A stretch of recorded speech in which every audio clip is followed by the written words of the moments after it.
পৃথিবীর বুকে নরকবাস এভাবেই পরিচিত এল সালভাদোরে মার্কিন পরিচালিত কুখ্যাত কারাগার সেকট।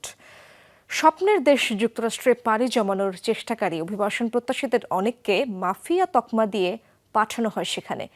দিনের পর দিন অন্ধকার ঘরে বন্দি, যখন খুশি মারধর, যৌন নিপীড়ন সহ ভয়াবহ অত্যাচারের শিকার হতে হয় কয়েদিদের। সম্প্রতি সেকট প্রিজন থেকে মুক্তি পাওয়া কয়েকজন বন্দির বর্ণনায় উঠে এসেছে কারাগারের রোমহর্ষক তথ্য।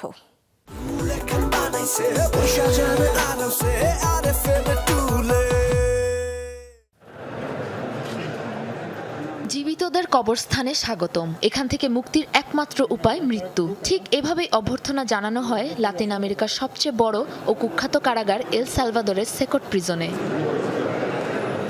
কারাগারে বন্দী বেশিরভাগ কয়েদেরই অপরাধমূলক কর্মকাণ্ডের সাথে নেই কোনো ধরনের সম্পৃক্ততা। অভিবাসন প্রত্যাশী হওয়ার অপরাধে এখানে পাঠানো হয়েছে যুক্তরাষ্ট্রের বিভিন্ন স্থান থেকে। সন্দেহভাজন মাফিয়া ট্যাগ লাগানো হয়েছে অনেকের উপর। কেউ কেউ আটক হয়েছে শুধুমাত্র গায়ে ট্যাটু থাকার কারণে। সম্প্রতি এই কারাগার থেকে মুক্তি পেয়েছে 2 শতাধিক বন্দী। তাদের জবানবন্দিতে উঠে এসেছে নির্যাতনের রোমহর্ষক বর্ণনা। আমি কোনো মাফিয়া গ্যাংয়ের সদস্য নই, নিতান্তই সাধারণ একজন নাপিত ছিলাম। যুক্তরাষ্ট্রে গিয়ে নিজের ভাগ্য বদলের স্বপ্ন দেখেছিলাম। আমার মাফিয়া দলের সাথে যুক্ত থাকার কোনো প্রমাণ নেই, তবুও দিনের পর দিন নির্যাতন চালায় তারা। কারাগারে প্রবেশের সাথে সাথেই হাঁটু গেড়ে বসিয়ে মাথার চুল ছেঁটে ফেলা হয়। এরপর শুরু হয় অবর্ণনীয় সব অত্যাচার। হাত পা বেঁধে মারধর, লোহার তৈরি ছোট ছোট হিমশীতল খোপে চাদর তোষক ছাড়াই ঘুমোতে বাধ্য করা, ঘুমের সময় কামরার বাইরে থেকে লাঠি দিয়ে সজোরে আঘাত, দিন রাত সবসময় কামরার তীব্র আলো জ্বালিয়ে রাখা, এমনকি যৌন নির্যাতনও নিত্য ঘটনা এই কারাগারে।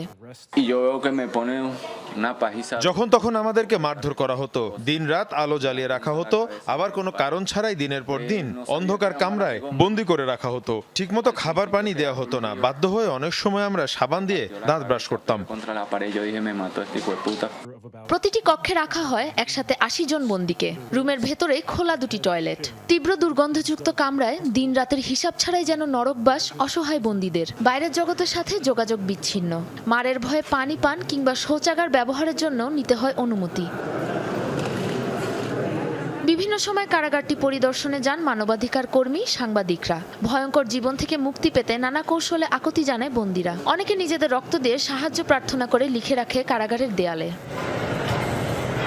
মার্কিন অভিবাসীদের আটকে রাখতে 2023 সালে তৈরি করা হয় কারাগারটি। সেকট প্রিজনের তুলনা করা হয় দ্বিতীয় বিশ্বযুদ্ধে ব্যবহৃত জার্মানির কুখ্যাত সব কারাগারের সাথে। সাবরিনা নুসরাত, যমুনা নিউজ।